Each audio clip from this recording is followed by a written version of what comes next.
Stüdyo hayratları Tamara Asar.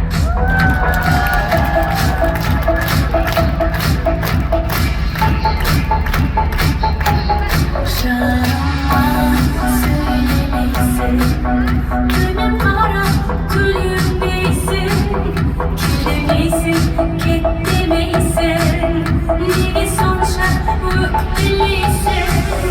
Kınalar beni tarvardan, kuşanarım soğuk kanday, ölçülerim digin bindi, kızın aydım durumu benim.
Bugün mine Tamaşa oyun sağlığının 45 yıllık mereytoyu barşamızga kutlu olsun. Ben Osman'da aytıp men Almatıga algaç kelgenimde Ulpan ağamız unatıp Osman men Tamaşanın sahnasına çıkan edim. O кезде men 24 жаста edim. Mine kançama жылдар ötті, Kudayga şükür. Tamaşamыздың umuru uzak olsun, Tamaşanın tarlandары жасай берсін. Мереке құтты болсын.